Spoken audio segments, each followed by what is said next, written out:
Moi, en tant que tel, je fais pas de la méditation, je fais pas du yoga ou des choses comme ça. Maintenant, la prière, c'est aussi une forme de méditation. Tout à fait. L'écriture, c'est une forme de méditation aussi, je l'interprète comme ça. Donc, de cette manière-là, oui. Mais je prends pas 5 minutes, dans la position du lotus. Oui. Tu vois, à essayer de penser à rien. Ça, je ne fais pas. Je caricature. Hein. Oui, bien sûr. Je ne veux pas, je ne reproche pas les gens qui font ça, quoi que ce soit. Hein. Mais voilà, je blague. Mais oui, tu peux trouver des formes de méditation dans plein de choses. Au final, c'est réfléchir sur soi-même. Quand tu pries, tu sais ce que tu fais aussi. Quand tu écris et que tu t'auto-analyses comme ça, c'est ce que tu fais aussi. Tout à fait.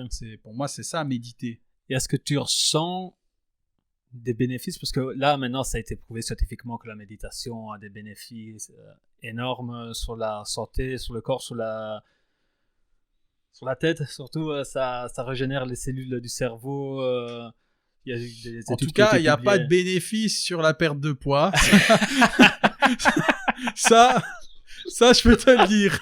Ça marche pas. Si tu essayes de prier pendant 48 heures consécutives sans rien faire d'autre, peut-être que... Mais ne serait-ce que pour c'est les bienfaits, c'est la sérénité que tu en retires, c'est le calme, voilà, c'est ça, le bienfait, le bien-être. Et Gandhi avait dit que si on apprenait, pour revenir sur le thème de l'école, si on apprenait à l'école la méditation, après avoir quel type de méditation... on peut apprendre la prière à l'école, bien entendu, il n'y a pas de souci. Laquelle? Ça, il n'y a pas de problème, pour tes gosses, je peux leur apprendre. Je pense qu'ils l'apprendront, voilà. Une autre type de prière. Mais au final, je trouve que la prière, comme tu dis, c'est une forme de méditation, et peu importe la religion que tu prends, bien sûr. Au final, c'est la connexion avec ce qui a plus grand que toi. Tu peux l'appeler Dieu, tu peux l'appeler univers, amour, la vie. Tu peux choisir le terme que tu veux, mais je pense que dans la société occidentale maintenant, c'est le fait qu'on a eu cette laïcité qui est arrivée fortement dans les dernières années, tu vois, qui a voulu rejeter tout ce que c'était de l'Église.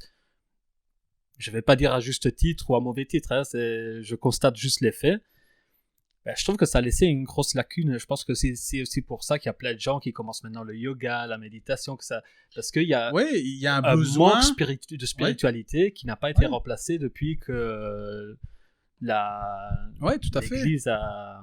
Les gens recherchent d'autres formes de spiritualité parce que justement, il n'y a plus l'influence de la religion qui offrait ce choix-là. Donc, ils recherchent la spiritualité dans le sport, dans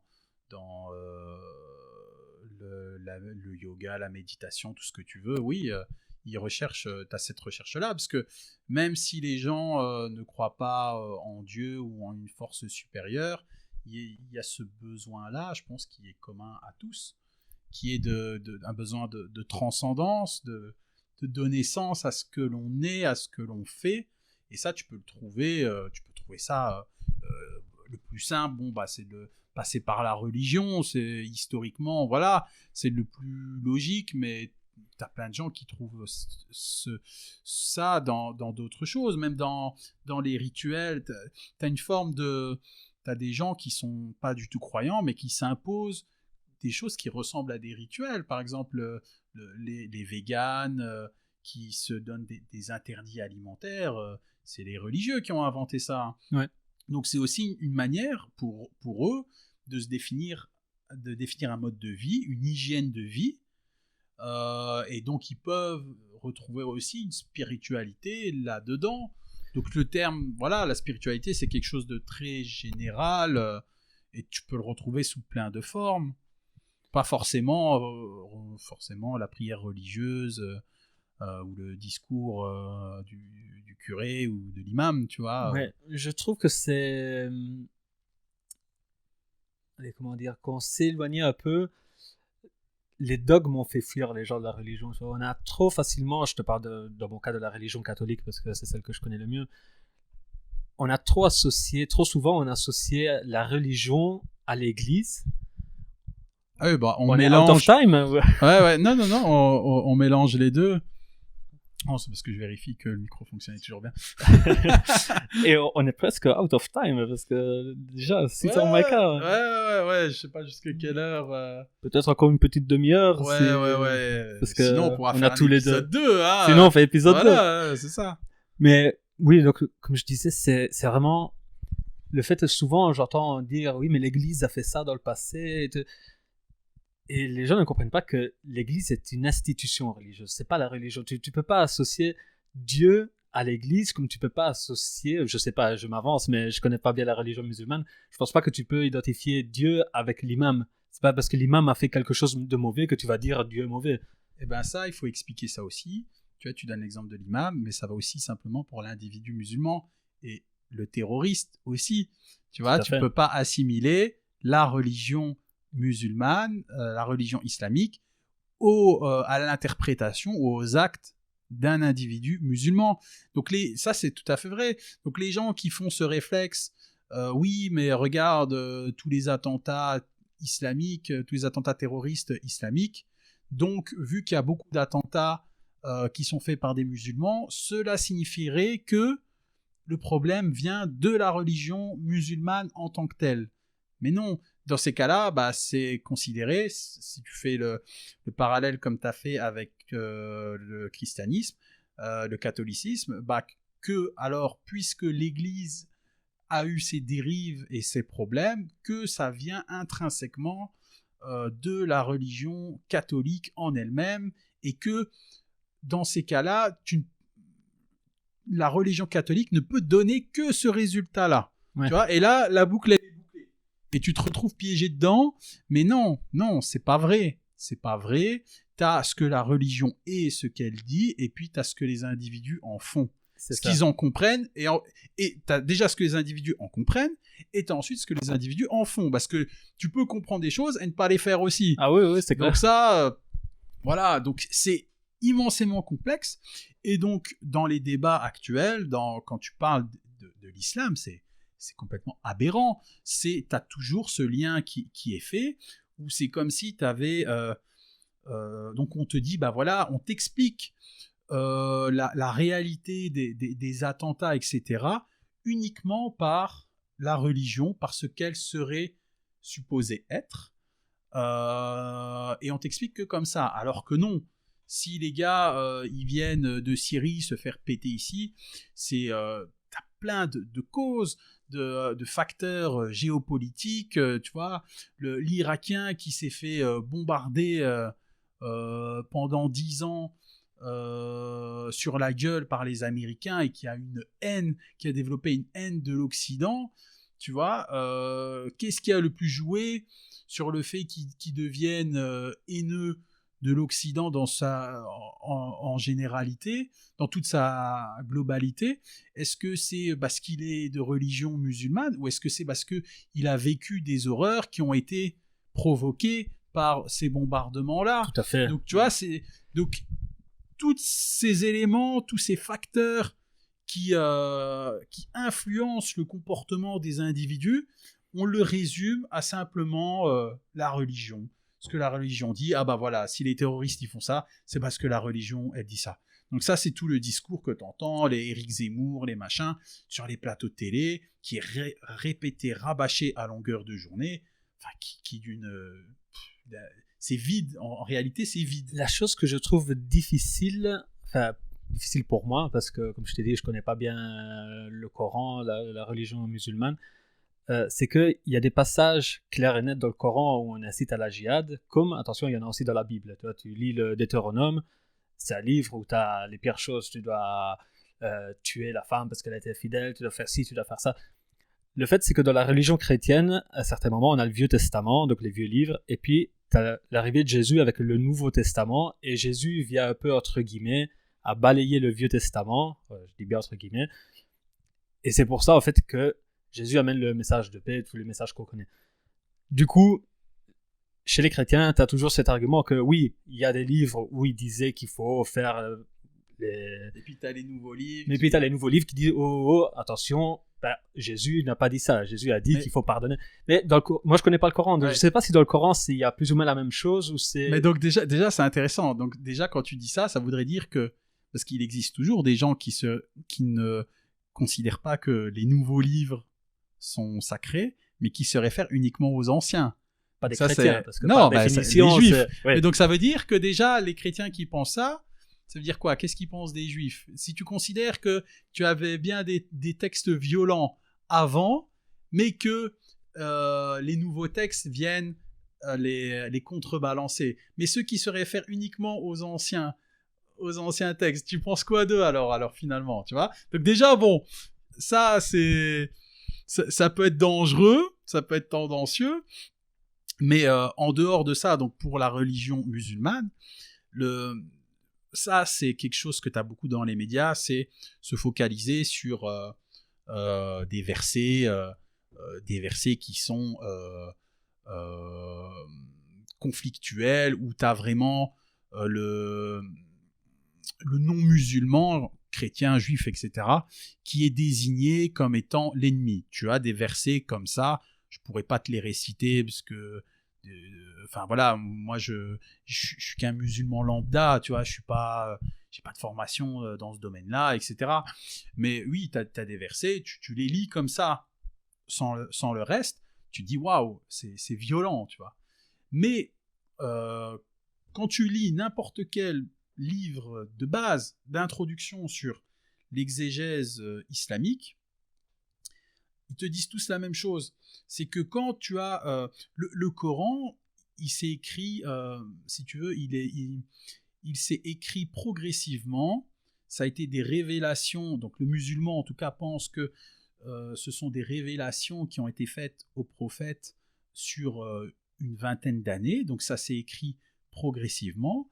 Donc dans une même sourate, tu peux avoir plein de sujets qui sont balayés au fil de ce que les musulmans de l'époque ont vécu, des questionnements qui se sont posés, bah, tu peux avoir les réponses qui ont suivi derrière. Et donc, au sein du Coran, tu vas pas avoir pour un sujet un verset seulement qui s'en rapporte. Tu vas avoir à différents endroits du Coran, pour le même sujet, pour le même thème, des versets différents qui vont aborder cette question-là. Et pour la question du rapport, parce que finalement c'est la question du rapport entre les musulmans et les non-musulmans, et ben là tu as aussi plusieurs versets. Et tu as des versets qui peuvent donner l'impression comme ça qu'ils sont hostiles, et puis tu as des versets à l'inverse, à l'opposé, qui eux plaident plutôt pour une fraternité, notamment avec les chrétiens et les juifs, du fait que on considère en islam que leurs livres sacrés, bah, ce sont bien des livres sacrés, ce sont ce qu'on appelle les gens du livre.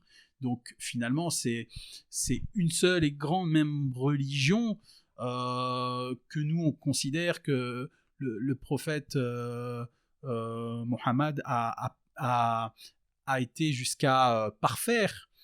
Mais donc, tu as comme ça des versets à la fois, entre guillemets, hostiles aux non-musulmans, et d'autres versets qui sont au contraire beaucoup plus fraternels, beaucoup plus pacifiques, ouverts, etc.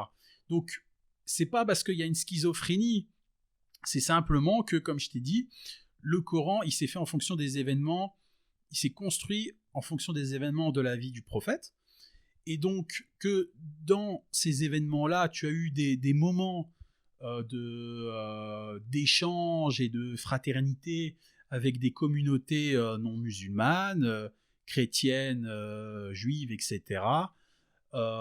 Et à l'inverse, tu as eu des moments de conflit, et de conflit, parfois conflit armé.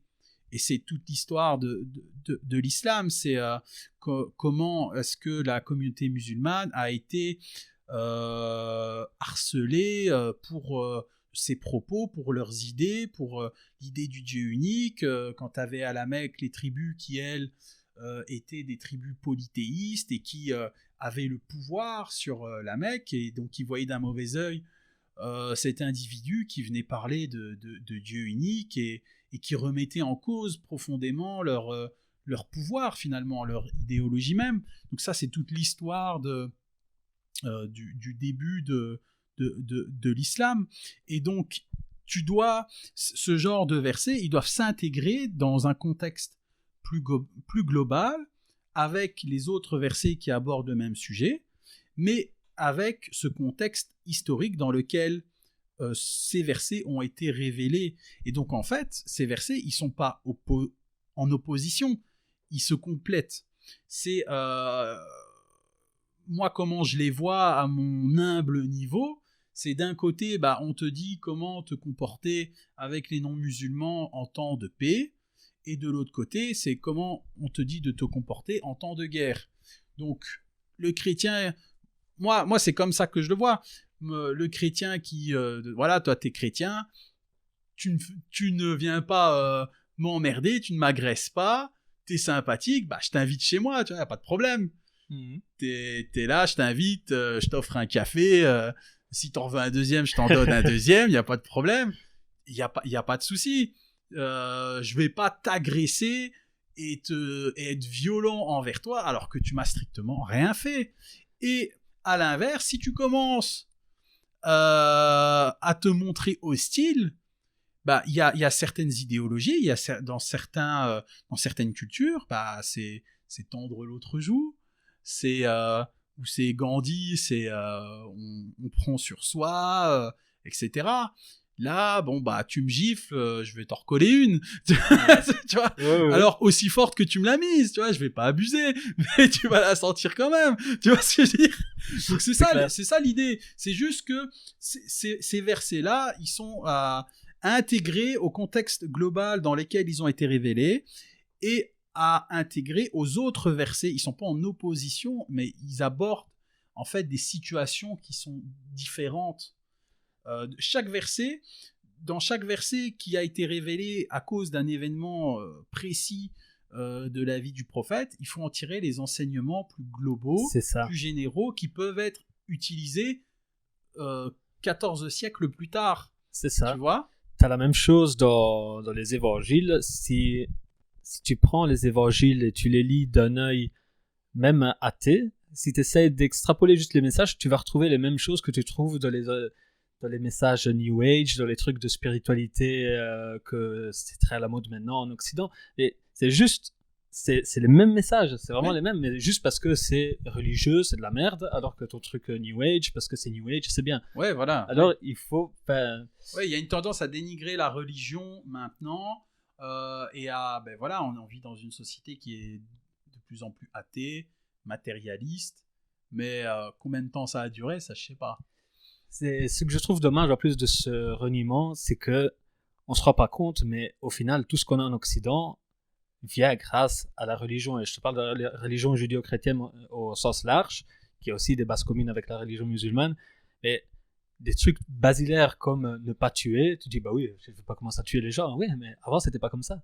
Avant il y a eu une loi religieuse qui a dit tu dois pas tuer ton prochain, tu dois pas voler, tu dois pas, parce que sinon on oublie tout ce qu'on a et tout ce que la religion ça a donné aussi énormément de mal. Mais encore une fois, c'est pas la religion elle-même qui a donné le mal. La religion elle-même a toujours juste enseigné le bien, l'amour. C'est après l'église, les prêtres, voilà, c'est ça. C'est l'homme qui a fait le mal. Voilà, c'est ça. Pas la religion et le Dieu. Et ça, on l'oublie, c'est dommage. Mais oui, tu sais, le mec, voilà, tu vas trouver des chrétiens qui vont faire, ils vont prendre de leur formation, de leur éducation religieuse, ce qu'ils veulent pour justifier d'être gentil avec toi ou d'être agressif. Et c'est pareil pour les musulmans. Parce qu'en fait, c'est des problématiques qui dépassent le simple, qui ne peuvent pas se comprendre simplement en ayant une lecture religieuse, en faisant de l'exégèse. Tu peux pas comprendre le monde musulman simplement en lisant le Coran. Tu n'as fait que une partie du chemin. Tu dois comprendre, le monde musulman, quand on dit le monde musulman, ça va de l'Afrique à l'extrême Orient, enfin tu vois, ça va jusqu'à l'Indonésie, en passant par la Russie, c'est immensément complexe, donc tu as tout qui se mêle, tu as les facteurs culturels, tu as les facteurs raciaux, comme tu disais tout à l'heure, les critères physiques, tu as les positions, les facteurs sociologiques de chacun, et puis tu as tout ce qui est après qui relève de l'individu. Voilà, moi, je suis musulman, je vis en Belgique, en France. Ben, je ne pense pas pareil qu'un musulman qui vit en Indonésie. Même si on va tous les deux être d'accord sur le fait qu'il n'y ait qu'un seul Dieu, qu'il faut prier 5 fois par jour, faire le ramadan, que c'est ce que dit l'islam, etc. Mais dans notre réaction face à un même problème, alors qu'on a des sources qui sont communes, on ne va pas forcément répondre de la même manière, parce que on a des référents culturels qui sont différents, on peut avoir des niveaux de vie différents, donc il ne faut pas tout expliquer et croire que tu peux tout expliquer. Tu sais, des fois quand tu écoutes des intellectuels, journalistes, mes couilles, qui te parlent des musulmans, tu as l'impression c'est comme si tu avais chaque musulman qui était une bibliothèque religieuse et qui agissait en fonction uniquement de ce que la religion dit. Mais non. Il y a eu un procès, j'ai oublié le nom, un mec qui a essayé de faire un attentat. Il y a eu son procès il n'y a pas longtemps en France, j'oublie son nom, et qui, en fait, quand tu lis sa vie, le mec, c'est un délinquant, c'est un comme mec, la plupart de ceux qui partent en Syrie. Voilà, c'est des mecs qui ont vécu dans la délinquance, dans le crime, et qui en fait ont fait toute leur vie des choses qui sont ouvertement considérées comme illégales par l'islam, tu vois. Ouais. Donc ils ont des propos qui sont en contradiction totale avec toute la vie qu'ils ont menée. Et donc tu peux pas comprendre ces gens-là uniquement en essayant de comprendre l'islam et en lisant le Coran, parce que ces gens-là, ils ont vécu d'une manière totalement différente que ce que les enseignements religieux devraient leur dicter.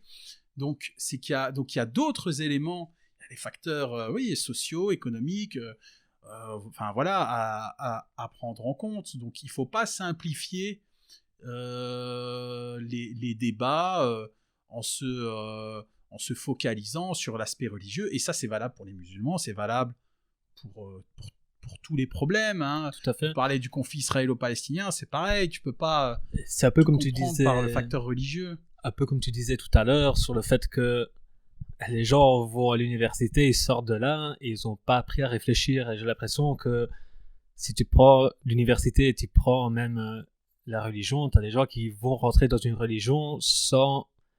Peut-être ils vont lire le Coran comme tu dis, mais sans réfléchir, sans essayer de comprendre le message qui est derrière. Il y en a, ils veulent juste avoir qu'on leur dise quoi faire. Ouais. Voilà, parce que la vie c'est compliqué, c'est difficile, c'est des épreuves. Et encore une fois, qu'est-ce que c'est ? C'est pas prendre ses responsabilités. Ouais, non, on en revient. Oui, c'est vrai. C'est une manière de...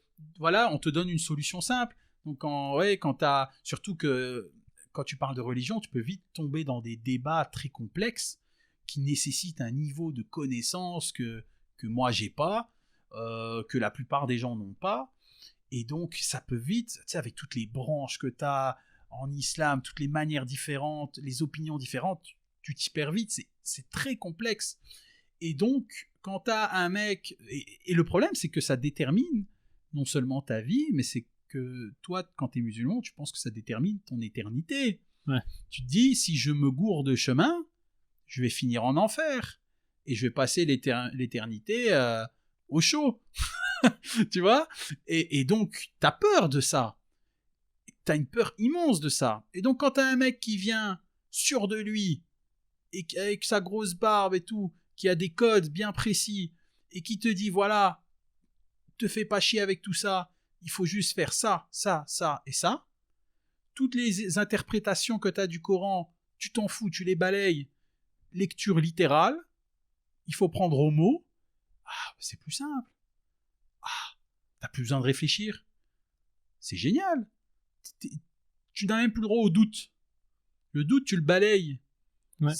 T'es persuadé, t'as tes certitudes, et point barre. Et celui qui ne pense pas comme toi, c'est un ennemi. C'est génial. Mais je trouve qu'on retrouve ça pas seulement dans la religion aujourd'hui, tu retrouves ça, comme tu disais tout à l'heure, dans les idéologies. Et je trouve que ce soit de droite ou de gauche, t'as de plus en plus de gens qui réfléchissent comme ça, t'as des dogmes qui sont donnés de l'idéologie que tu choisis. Et si une personne utilise un mot, comme on disait tout à l'heure, tu vas dire un mot comme raciste, et tu mets une étiquette sur une personne et c'est fini. Ouais. Celui-là, il sera raciste, ou bien tu mets le mot, ce que tu veux. Ouais. Islamiste, raciste, fasciste, complotiste. Ça, on en parle au prochain épisode. Voilà, ça va prendre du temps. Mais... Tous les mots en iste comme ça, qui sont balancés par les médias, c'est des mots étiquettes. Mais pas seulement par les médias, c'est ça qui fait peur. Oui, oui, ça, bien sûr, ça se répercute après dans le reste de la population. Et même des gens que tu mettrais dans la catégorie des gens instruits, qui ont une éducation et tout, je dis pas les premiers, mais paradoxalement, je trouve beaucoup plus de gens qui réfléchissent avec leur tête, qui peut-être n'ont pas un diplôme ou quoi, que des gens qui ont fait tout un parcours super et qu'ils arrivent et que, ils mettent des étiquettes à tout le monde. Ouais. Et c'est beaucoup plus facile. Ils ont leur idéologie que c'est celle qu'ils ont appris quelque part. Il n'y a pas de place au doute, c'est plus facile. Plus facile d'insulter l'autre que de l'écouter. Tu vois, tu te fais pas chier à réfléchir sur ce qu'il dit. Oui, c'est ça. Ah, mais t'as dit ça. Ah non, mais moi je parle même pas avec toi. Ouais, voilà, c'est fini. Non, parce que t'es east. Voilà, c'est fini. Moi, je suis trop bien. Ouais. Ça, voilà, ça c'est clairement, c'est un gros problème. On t'offre du prêt-à-penser. Tu vois. Donc t'as le prêt-à-porter, et t'as aussi le prêt-à-penser. C'est comme la bouffe que tu t'achètes au McDo. C'est fait, c'est rapide, c'est fait, donc c'est fait très vite. C'est des produits qui sont toujours les mêmes. C'est standardisé et c'est vite ingurgité et basta. Ben là, c'est la même chose. C'est du prêt-à-penser. On te donne des mots en iste comme ça et tu peux construire un discours très facilement en alignant ces mots en iste.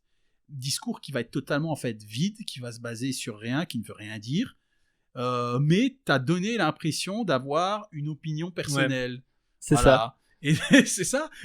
Et donc c'est ça ce qu'on te donne. Et donc le piège, c'est de ne pas tomber là-dedans, parce que là c'est le prêt-à-penser est à la vraie pensée, ce que le McDo est à la vraie gastronomie, la vraie cuisine.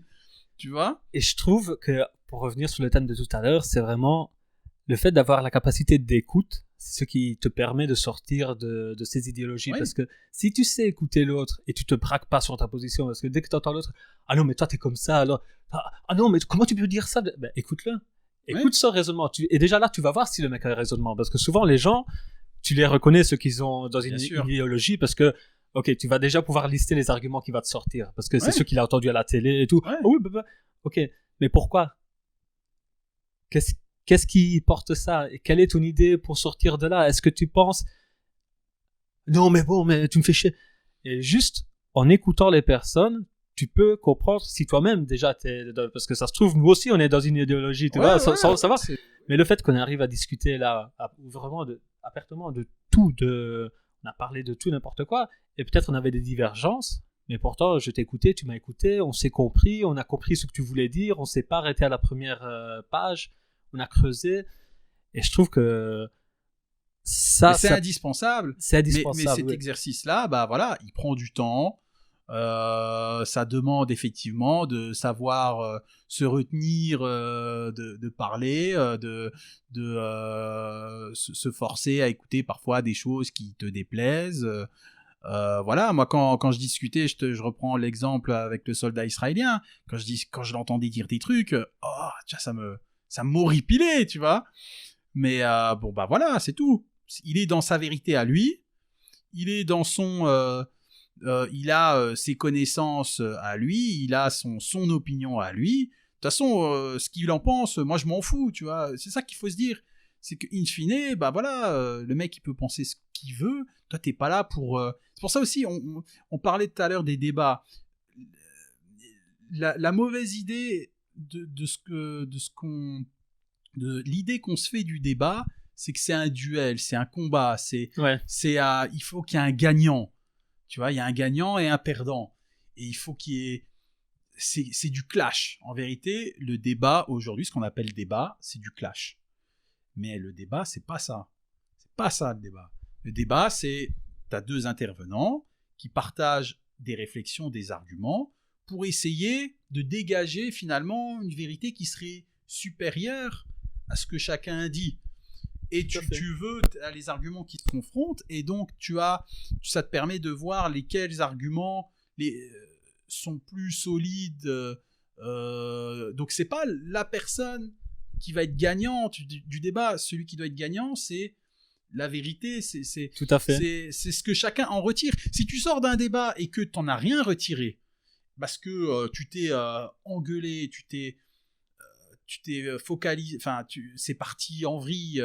Ben dans ces cas-là, si tu ressors d'un débat en te disant j'ai rien appris, j'ai rien compris de plus, bah c'est que ton débat il a servi à rien. C'est ça, c'était un débat stérile. Et de fait, comme tu dis, la confrontation, souvent les gens peuvent avoir peur du conflit, mais alors que ça doit être un conflit sain, tout simplement. Parce que si tu as un conflit sain, même un conflit sur un argument, mais il peut être sain, tu peux être à l'écoute. Ça ne veut pas dire forcément que je vais être d'accord avec toi, mais je vais comprendre ton point de vue, je vais comprendre comment tu raisonnes et pourquoi tu fais ça, pourquoi tu penses ça. Et ça va te mettre une puce à l'oreille, ça va te faire ouvrir des nouveaux horizons. Et si tu restes figé dans ton idée, sans écouter, sans t'ouvrir, et paradoxalement, c'est ceux qui se open-minded people, c'est ceux-là souvent qui sont les plus fermés, qui se disent ah non mais toi t'es fermé mentalement, je peux pas parler avec toi, c'est fini. Et paradoxalement non, c'est justement de cette discussion-là que toi comme moi je peux en tirer quelque chose aussi, parce que pour moi quand il y a un débat, tu vois, c'est comme si tu suspendais un peu le temps. On met pause, le temps d'un instant, on n'agit plus, juste on partage, on échange des points de vue, et sur base de ces simples points de vue, on ne réagit pas au niveau du comportement. Simplement, voilà, on met pause et on met sur la table ce que l'on pense chacun, et après, chacun en retire ce qu'il veut et réfléchit de son côté. C'est tout. Mais il faut mettre ce temps en suspens. Parce que si tu t'investis émotionnellement dans le débat, c'est ça aussi, c'est un autre problème du débat actuel, c'est qu'il y a énormément d'émotions. Et qu'on va te mettre en avant des éléments qui sont propices à l'émotion. Quand tu parles du Covid et que tu donnes l'exemple d'un jeune de 20 ans en réanimation, tu joues sur l'émotionnel. C'est un jeune, du coup, quand tu dis ça pourrait être ton fils ou ton truc comme ça, alors qu'en vérité, bah voilà, ce cas-là, il est exceptionnel dans le cadre du Covid. La majorité des gens, ils n'ont pas 20 ans qui finissent en réa pour le Covid. Ça ne veut pas dire qu'il n'y en a pas, hein, mais voilà. Donc, on joue sur l'émotion, où c'est comme quand les enfants, quand on te sort un enfant dans un débat politique, dans 80% des cas, c'est qu'il y a une embrouille derrière, tu vois, c'est que on veut te la mettre, tu vois, concrètement, tu vois, parce qu'on joue sur ce caractère, sur ce côté émotionnel, et non, le but, quand tu débats, bah, tu fais appel à ta raison, donc il faut tu mets pause, tu mets, le temps est en suspens, et tu mets de côté un peu ton individualité, tes émotions, et tu laisses parler la raison, et tu laisses parler l'autre, sa raison aussi à lui, et après, comme ça, tu as du matériel sur lequel réfléchir, du matériel brut, entre guillemets, qui n'est pas biaisé par les insultes, par les conflits, ce que tu penses de l'autre, etc.